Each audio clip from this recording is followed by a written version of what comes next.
Welcome to the Digital Enterprise Society podcast, addressing all aspects of the digital enterprise, inspiring connection without boundaries and creation without limits. Thank you for tuning in. Here are your hosts, Tom Singer and Craig Brown. Hey, and welcome to, or welcome back to, the Digital Enterprise Society podcast. Thanks for coming along on the journey of this show that is designed to be a resource for those who work in and around PLM. The Digital Enterprise Society is a forum for the exchange of ideas surrounding the tools, processes, and practices used across the product lifecycle. To learn more, visit digitalenterprisesociety.org. Each week, we try to bring to this podcast interesting interviews and other ideas that will help all of the listeners enhance and grow their careers, and I think you're really going to like this episode. So today we have a special episode that was co-produced by IPX, the Institute for Process Excellence, and recorded at ConX 19 this past August in San Diego. This panel discussion focuses on the future of the enterprise ecosystem and features 8 brilliant women, many of whom have been guests on this show in the past. So enjoy listening in on this panel discussion from ConX 19. Excellent. Well, good afternoon. Thanks for being a part of this panel and letting us interact with you and share expertise on these important topics that you folks are covering at this conference. My name is Allison Grealis. I am the president and founder of the National Association of Women in Manufacturing. We're the only national trade association year-round working to support, promote, and inspire outstanding women in manufacturing and leading women who are tackling tough things like innovation, technology, and how to solve lots of workforce issues. Today's panel that we are hosting is the future of the enterprise ecosystem, and we have an amazing group, quite a large group, of panel experts who are going to share their expertise in this area. Rather than me introduce all of them, why not have them introduce themselves? So we'll start with we'll start from Susanne to the far of my right, and then we'll work our way around. Each of our panelists will introduce themselves, their name, their title, their company, and where they're located, and then we will hop into questions. Given the constraints of our panel time today, I don't think we'll have time to field questions from the audience, but we highly encourage you to find any of us during the social hour or dinner tonight, and we can exchange more information as you see fit or where you have interest. So Susanne, why don't we start with you, if you can introduce yourself, and then we'll work our way through the rest of the panel. Yeah, my name is Susanne Lauda. I work for AGCO Corporation. AGCO Corporation is a manufacturer of farming equipment. My job is Director of Global Advanced Manufacturing Technology. And in my spare time, in one of my spare times, I'm also on the board of directors for a national organization called Women in Manufacturing, which is run by Allison. Great. Hi, everyone. I'm Claudia Gonzalez, and I work for Google Cloud.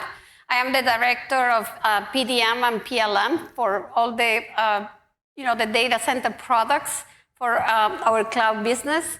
And I am very excited to be here today. Thank you. Thank you. Hello. I came from Turkey. Long trip from Istanbul to Los Angeles, one of the longest to join you here. My name is Semiha Yasar. I am engineer. I work for defense for years, for a decade, and now I am the IPX partner in Turkey. Wink, wink, wink. So y'all know me. I'm Cassandra, obviously a keynote presenter. My firm is We Are Change Enthusiast, LLC. I do have other offerings besides keynotes. My firm also does workshops as well as in-depth engagements. So if you're going through really acute change like M&A, that's kind of my bread and butter, then the firm will work with you for the next 3 to 6 months and coach you during that whole change event. Hi, I'm Lee Ringgold. I work for Facebook in infrastructure, PLM, so product lifecycle management, headquartered in Menlo Park, just south of San Francisco, California. Hi, I'm Jeanne Rues. I'm out of Indianapolis, Indiana. I work for Allison Transmission. I am the managing director of engineering services, and come up and ask me what that empire is, and I'll explain it to you later. Hi, Erika Klein again from Microsoft. I'm part of the Azure organization, and I'm the director of PDM in the hardware engineering organization. So lots of great knowledge on this panel, and I'm excited to hear from them. So we're going to start with some questions that we think would be of interest to all of you. The first is on the topic of company adaptation and change. So we're going to start with Erika and ask, what is your organization and company doing to assess and understand the processes and workforce development needs required for business growth and continual improvement? That's a lot. That is a lot. I had to read the question like 3 times before I think about that. So I would say from an Azure perspective at Microsoft, we're just scratching the surface. We've got our PLM system in place, but now it's taking a look and saying, how do we, we've gone so fast, so quickly to deal with the capacity crisis that we had that I talked about earlier. Now it's really about how do we optimize, how do we drive efficiencies, how do we start looking end-to-end at the whole, product life cycle and making sure that we have connection points back into, from telemetry data in the data centers all the way back into our designs and having that closed loop happening. So Claudia, what about your company? What are you folks doing as it relates to how your organization is assessing and understanding the processes and workforce development needs required for business growth and change? Yeah, sure. So at Google, process improvement is super key and priority. So we have a dedicated group that's all what they do for a living. It's business process architecture, and belong to a group also that drives all the PMO for major strategic initiatives. But in addition to that, I will say that every functional group, like in my group, in PDM, PLM, I have dedicated resources, not only for running the business, but for improving the business. And that's priority, basically. So when you talk about that segregation, what are the different things that the improvement group is looking at versus the other group or segment? So the improvement group focuses on transformations that are cross-functional, right? And sometimes it might go beyond cloud, right? And other groups within cloud. The functional groups individually focus more on their piece, right? And then I think we also had Susanne, are you weighing in on this as well? Yes, so at AGCO we have something in place that's called APS, AGCO Production System, and that is a global system that is run out of our Duluth, Georgia headquarters and very strongly supported by our Senior Vice President, Manufacturing and Supply Chain. And at most of our locations, we have an APS representative. So from a manufacturing process perspective, it is very well covered. It's focusing on lean, mainly on lean, and then in another team that's working also closely with our Senior Vice President Manufacturing, we identify technologies that we can match up with that lean journey that we are on. And last but not least, it's also, we talked about workforce. So in HR, we have our very specific business partners for manufacturing and supply chain that help us finding the right candidates that we need to be successful in that journey. So when you talk about workforce needs, obviously there's lots of openings at companies, whether they be manufacturers or alternative technology companies and businesses. So as you look at the lean journey that most of your companies are participating in, Susanne, you talk about workforce and recruitment, are there different ways that your companies are recruiting or finding talent, or is it more partnership within different functional areas of the company? So from our perspective, we, let's put it like that, we go several ways as far as that is concerned, because it is very, very hard to find the workforce today that you need. So one way is obviously to work closely together with universities and colleges and make sure that you engage with young talent at an early stage. Another possibility is, of course, to engage with organizations such as Women in Manufacturing or other organizations that are more focused on females to make sure that we don't miss out on the female talent pool, because with those new technologies, you don't need a lot of people with muscle power, you need people with brain power. And so that's why we want to make sure that we really cover all our bases here. Yeah, so that's similar at Allison Transmission. We have a very robust intern and co-op program that has really become a very strong feeder organization for us as we have to bring in new talent. and we are constantly looking for new talent. What we've seen is the silver tsunami, of course, everybody's talked about that, and the changeover in our demographics has been huge. And we struggle so much to find ways to keep supplying the talent that we need. And that's just a huge thing, because you don't find the talent just out there ready to go, especially in the job environment that is there. People like their jobs and are staying for the most part. So we're relying heavily on our college interns, and we're lucky because we've got in Central Indiana a really great group of technical schools with Purdue and Rose-Hulman and even IU and IUPUI, Indiana University, Purdue University. And we pull heavily on those, and we're even constantly expanding our radius of where we're going to pull from too. Right. And I like that sentiment of that it really is brains versus brawn. And it's a different type of workforce and individuals that we're looking to populate both manufacturing and lots of different areas present day.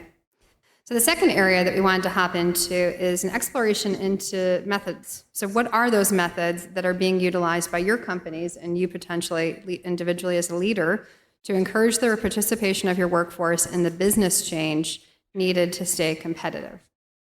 So I think we had a few groups of you. I think it was Semiha who was going to talk about this first. Actually, my company is a small company now because I am the partner of IPX in Turkey. But with my past experience, as I used to work as an executive for the defense companies, and what we discussed today, everything was the issues. We discussed about the people, processes, and tools, and we discussed about the return on investment. If we invest for the processes, we will see the results in time. If we invest for the tools, we have to invest a lot of money. But if we invest to the people, we can see the result very easily. How we can do that? The methods are similar everywhere. We have to coach them. We have to develop them. We have to educate them. We have to give them the delegation. And to motivate them, we have to empower them. Without the empowerment, they cannot feel the part of the processes and part of the improvement. And the leadership is critical here, and I am following IPX here. IPX is growing very fast, and I can see what they do today. I'd like to thank to Ray here.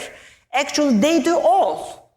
Even they develop us as the partners with these methods. They are giving us coaching, they are educating us, and they are giving us the leadership in our area that we can help other people with these methods. It is not only in our company, we look at the ecosystem and the environment, how we can introduce these methods and this approach to the companies that we are supporting. And we are showing them that this is the easiest way to see the return on investment. Thank you. Sounds like some great tools in place from IPX's kind of base methodology and framework that can be used by many companies. So I think as well, Lee, you were going to weigh in and talk a little bit about companies that are your company and the methods that are being utilized to encourage the participation of your workforce and the business change needed to stay competitive. So at Facebook, we have a lot of diverse products, and we're the user of our product, other than our connectivity, which is a technology transfer out. So with our servers, racks, even our data centers that are designed and built, we manage all of this, and we're empowered to be able to be really innovative, whether it's with process, cross-functionally, or whether it's with product. So one example is a few years ago when we developed a top-of-rack switch for our data center racks because we needed a technology that wasn't available to us. So that engineering function can happen. Same thing with processes. If, what was it, a year and a half ago, our facilities operations, because we design, build, and maintain our own data centers, they were basically pretty darn manual. And it's construction. It's a completely different space for a lot of people at Facebook. And they were running what made sense at the time, but very, manual processes, repeated processes by data center. They were very specific, and which ended up being duplicate part numbers. going only by vendors, not manufacturers, but it made sense to them at the time. But then they got a new tool, and we had to start controlling spares. So cross-functionally came together, worked on that, and it's taken a lot of cleanup that the initiators didn't count on. The program managers didn't understand that they had this massive cleanup to do in order to run a tool. But with everybody coming together and being innovative with processes, it came through. Anyone else have anything to share on that in terms of certain methods that have been used or implemented? So how can companies embrace modern processes enabled by technology to improve the quality of service and to increase overall productivity? I think, Jeanne, you were going to weigh in on this one. Sure, yeah. So I think this is a fun one because as I'm working in our business and we are exploring how we embrace modern processes. Allison transmission turned 100 years old a couple years ago. And so we're very proud of our history and our heritage. And, you know, that comes with its baggage too. And so what we find is that the things that made us very successful 20, 30, 40 years ago have taken on this life in the business that's the way we do things. That's how we become successful and how we're at the top of our game. And we're just going to keep doing that to the point where the generations have turned over and people no longer remember why it was the way we did it that way. And so a key thing that we have in our business is to try to challenge the thinking around why we do things. And it's really easy for people in my organization and all of Allison Transmission to say, well, that's just the way we do it. Yeah, okay. But I challenge that every time with, okay, well, why do we do it that way? What value is it bringing? How is that differentiating us? How is that making us more efficient and effective? And how does that reflect the world today? A specific example, I was talking with Wayne from Sub-Zero at lunch about this. We have a process of putting our suppliers' names on prints because back in the day, purchasing used to go off and change suppliers without letting engineering know. Well, you know, since then, technology has changed, and we now have a disciplined workflow process through our digitalized PLM system that doesn't allow changes to happen without cross-functional interaction of every aspect of the business. We no longer need that process, but we are holding on to it like it is our lifeblood. You know, and so I just think about how much that causes and costs us in the business. And so I think, you know, how do we embrace modern processes? Well, first of all, I think it starts with that challenging, why are we doing the things that we're doing? And, you know, first of all, I would also say this, it's not the working people that are stuck on these processes. It isn't at all that working level engineer who is out there doing this job or the buyer in purchasing. It is their management that is stuck on the processes. And so the working bees are eager to change. They want to change. They're like, I can do all this stuff on my phone, but I come to work and I'm still using triplicate paper copies. What the heck, right? And so that's just a place where they're ready to change. They want to change. They see it in their lives. And what happens is that layer of management, the middle layer of management, even if you've got the CEO on board, that middle layer of management can be the barrier. And if they don't buy in, the worker bees are just going to keep going because that's what their boss says that they need to do. So. Yeah. I just want to add, so what you said really resonated. I'm doing some work right now with Allstage, and they're going through totally transforming the way they do initiative delivery and initiative management.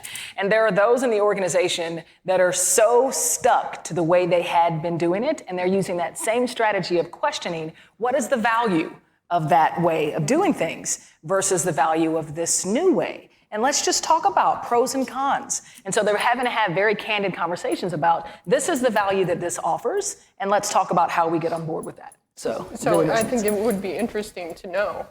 It would be interesting to know how often they can get an answer to that question about why do you do it that way? Yes. Because I am often met with stunned silence. Well, I don't really know.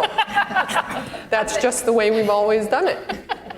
Okay, good, let's try something new. right? You have passion behind it. Yeah, a little bit. So I guess to that point, and this isn't something scripted, but just throwing out to the group. So we know leaders are critical to move this change forward, to have companies adapt technology, to change processes, to kind of throw to the wind, this is how we've always done it. So what approach have you folks used as leaders in your organizations to show that kind of disrupting all of these old processes, how it does improve customer service, how it improves your productivity and your profitability as a company? Is it getting micro groups of your leadership team together to present to higher leadership or to ownership about change in process? Is it looking at case studies or taking just one function or one process to start with and then using that as an example? What have been successful tactics in your individual companies? Yeah, so I guess I can continue since I started us off on this. So I think it's all of those things. I mean, there's maybe we will come to some type of formula that works and is the go-to, we're going to do it this way at this time.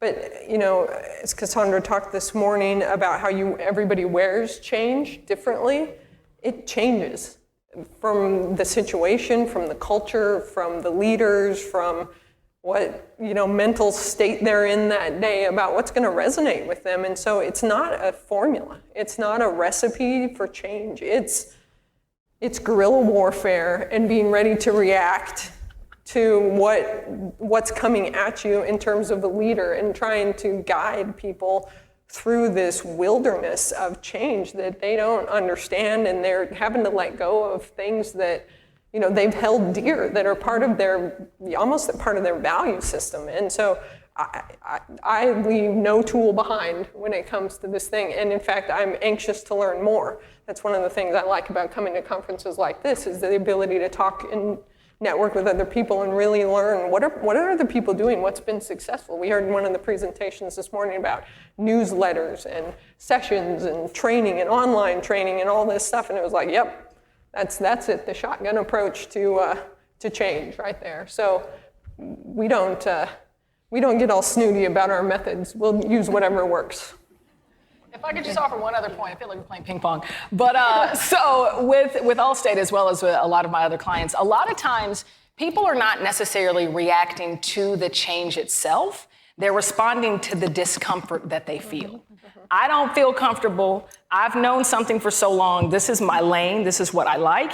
Change, I don't care what it looks like. I feel uncomfortable. So that's what they're reacting to in a lot of cases, which is oftentimes why they can't answer that question of why. It's just because, well, it doesn't feel good to go. So it's so important that when you give people the opportunity to recognize that and you speak to that discomfort, okay, I know you're uncomfortable with this change. Let's talk about the reasons why you have that discomfort. And really address that and give them the opportunity to emote and share those emotions. And that can kind of open the path to talk about, okay, discomfort, and then talk about maybe what the change might look like. But a lot of times people are reacting to that feeling. Well, yeah, but you then have to be in an environment where people are comfortable with that emotional part of it. Yeah, I mean, look, I'm an engineer's engineer. There's no emotion at work. Are you kidding me? There's no room for emotion.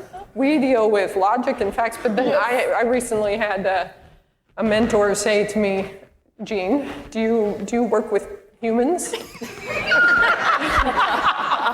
And I had to admit that, yes, I do. And then, his point back to me was, well, then there's emotion involved. And so now it's about, even for me, how do I create that space where it's okay to have that emotional acknowledgement, even for me personally, that's then going to leverage that so that I can get comfortable with what I have to face, right? And then how do you create that space for the engineer's engineer that you've worked with for 10 years who doesn't have that same thing too, right? It's kind of the pay it forward a little bit, but yeah, I mean, whew.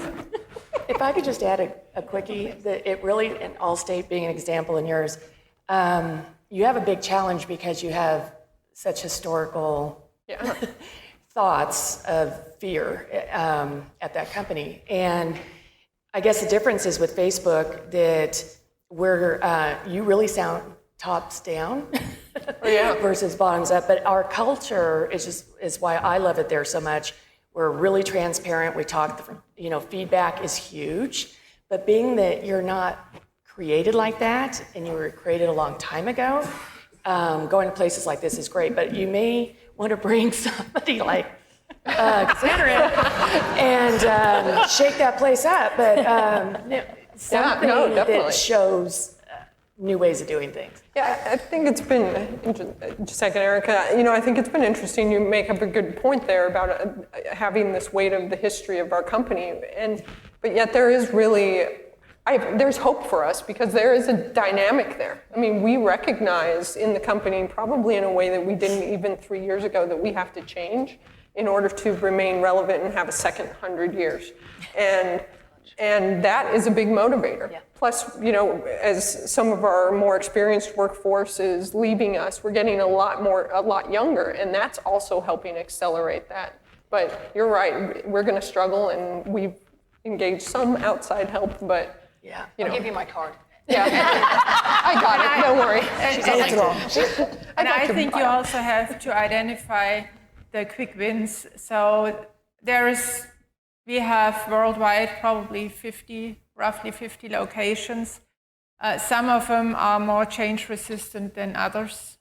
And so if you really want to introduce new technology and new processes, it's quite helpful to start with the sites that are already ready, that are embracing it because they understand it is needed to stay competitive, and then make these sites competitive, and so competitive that the other sites that were refusing change in the end just want it because they understand they are left behind in the dust if they do not adopt to these new processes and tools. I think great. And Claudia, I think you were going to weigh in on this. Yeah, sure, I can answer as well. So at Google, we have the opposite problem, right? Everybody wants to change, and change is a constant every day. So it's more of managing that change and making sure somebody has the overall vision. So there are two things that Google does really well. One is we have annual and then quarterly objectives and KPIs that come all the way from the top, all the way down. So we are all marching towards the same goals, basically, across all the functions. And then the second one is we have this system of what we call enhancements. So anybody, I own PLM, PDM. My group is focused on, improving the PDM, PLM space. But also we can get ideas from anybody. Any of the stakeholders can put a request to change something on the process, on the data, on the system, on the roles, whatever they think is important and needed. So we have to take all those and act on those immediately. So that's also a very good way of channeling all that change. I'd like to add something here, actually. In the past, we are baby boomers. If our top management for asking for something, we were just doing it. We were not questioning. And if they asked for the change, we were doing the change. But after the millennium, we have to convince people to make the change. This is critical. They're asking the why. Yeah, this is why. They are asking for why. Because this generation is our kids. They are coming because we teach them to ask questions. And if they are not convinced, they are not going to do it. This is the challenge for us. We have to explain them what we are doing, why we are doing, and how we are going to do, how we are going to be successful. But that also makes them great candidates to fill many of these technology positions and to be change advocates and ambassadors if they're already wired to ask why are we doing this, what is the impact. Yes. I think they can be great people on functional teams or investigatory teams on how your companies tackle business and how to change that process to something different. And they won't have that resistance that eons ago of individuals that are journeymen into many companies might have. So I think they could be great allies. So we're next going to hop into a similar related topic, but how can we identify the digital technologies that are best supporting your company's transformation roadmap? So how did your company choose which are these best technologies to use and to deploy as your company's digitally transforming?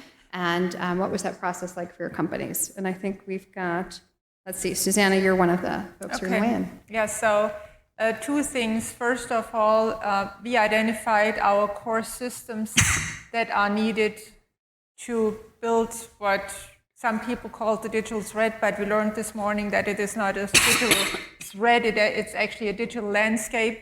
So it's very important to stay true to those systems, identify them, and then stay true to the systems that build that backbone. And as far as technology is concerned, I mean, there's a lot out there, and some of you that know AGCO or know me are very familiar with the use of Google Glass on the shop floor. So that was actually a lean project.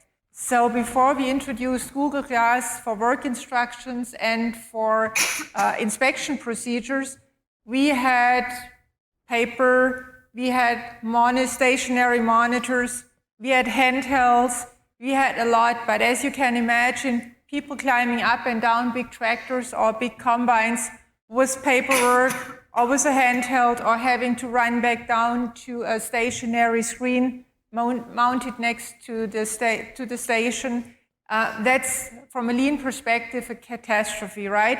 So out of this lean project, we created the use of Google Glass on the shop floor. So that's just an example. And all the other technologies that we are introducing, for instance, the cobot, which is a collaborative robot, is also driven by return of invest.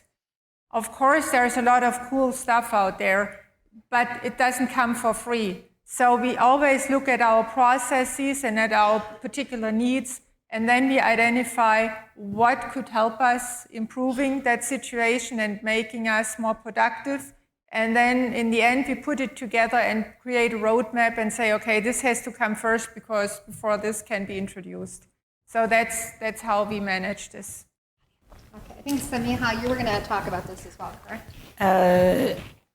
Actually, I'd like to add something that for the companies who are talking about digitalization, they need to define the meaning of the digitalization for them. Every company has different products, different concepts, different processes, and it is a huge subject. It is like a fashion. In Turkey, everybody is talking about the digitalization. We are dealing with the Industry 4.0. We will have our processes all digitalized. I say, how we are going to do it, what we are going to do it. And they should define the metrics. For example, in banking in Turkey, I can follow that they are using very good metrics, and because they see the return on investment, and with the existing metrics, they say the average is 97%. How they measure it? But for the manufacturing, the digitalization average in Turkey is about 20 plus, not 30. It means we have way to go, and everybody, for each company should define their needs for digitalization. This is somehow they need to work with the processes and they need to work with the tools. Without the process and the tools, it's not easy to do that. And with like AGCO, we are following them, how they are doing the digitalization.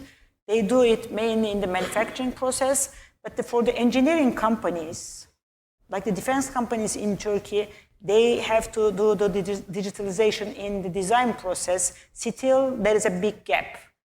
And they have to define, they have to work on the processes first, then the tools. This is what I can say.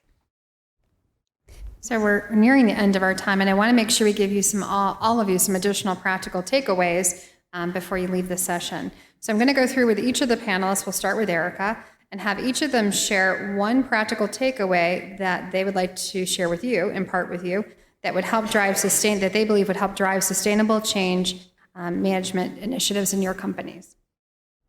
So Erika, we'll start with you with your a wise word of wisdom. Okay, real quick. Well, I already shared a bunch of lessons learned this morning, so please take those away. But additionally, I would highly recommend defining a strategy for where it is you want to go. Figuring out what those tactical steps are that you need to take to achieve that strategy.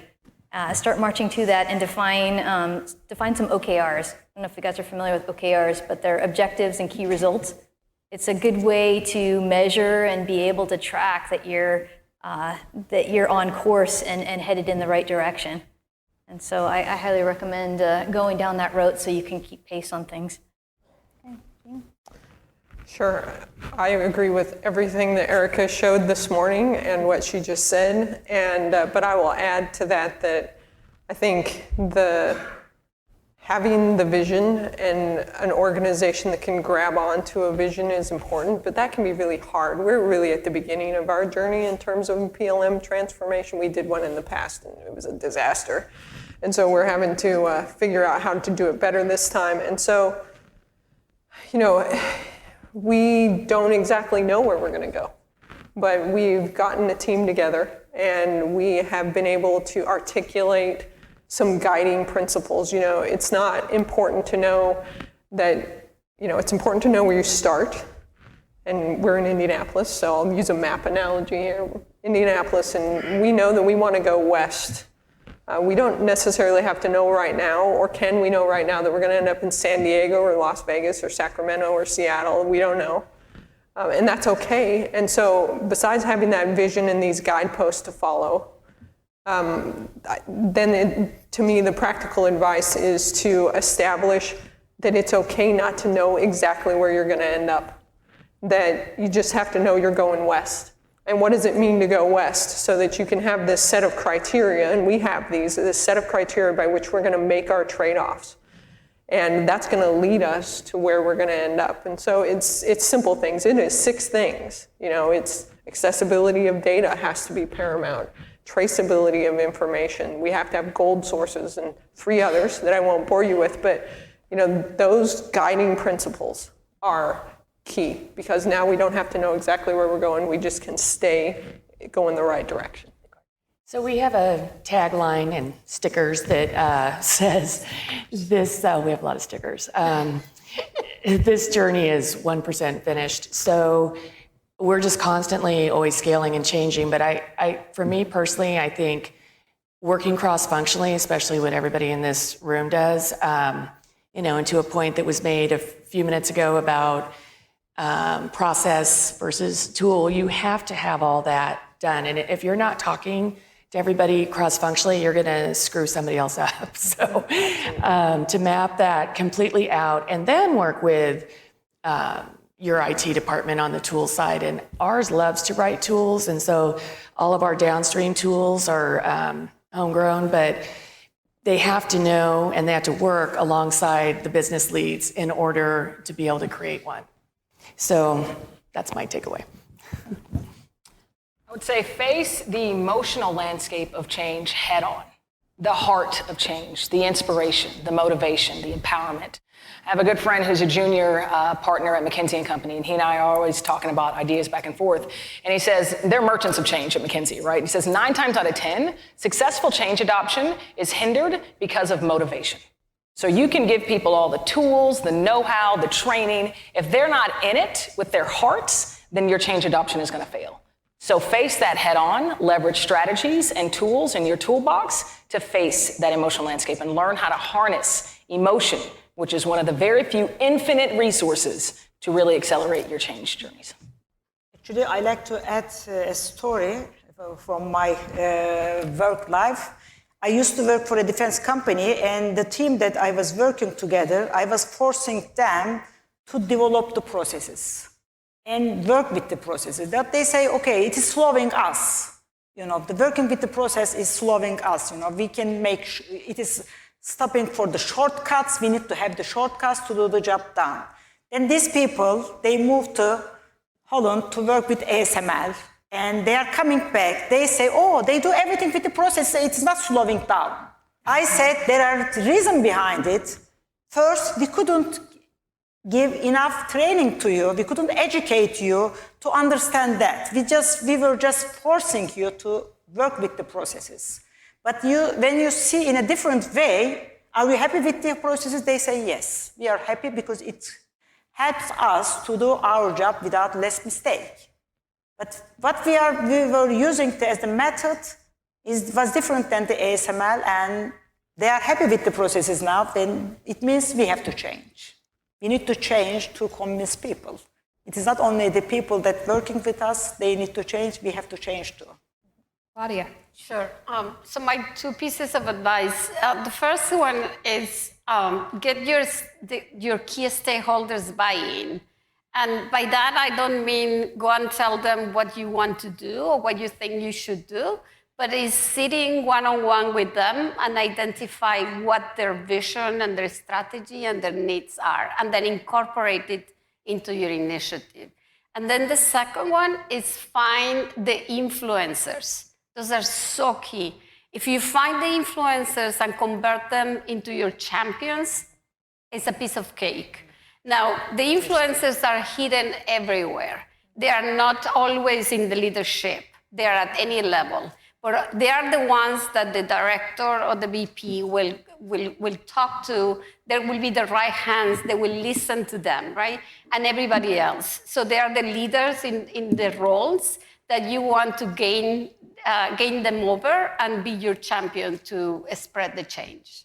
So I would like to build on what Cassandra was saying about emotions.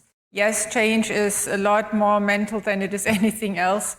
And it's really always amusing for me to see that the people that are resisting the most when it comes to changes in the workplace are the ones that are then standing by the water cooler and are discussing the latest feature of the latest truck that Ford brought out, right? And they cannot wait until they have those new features.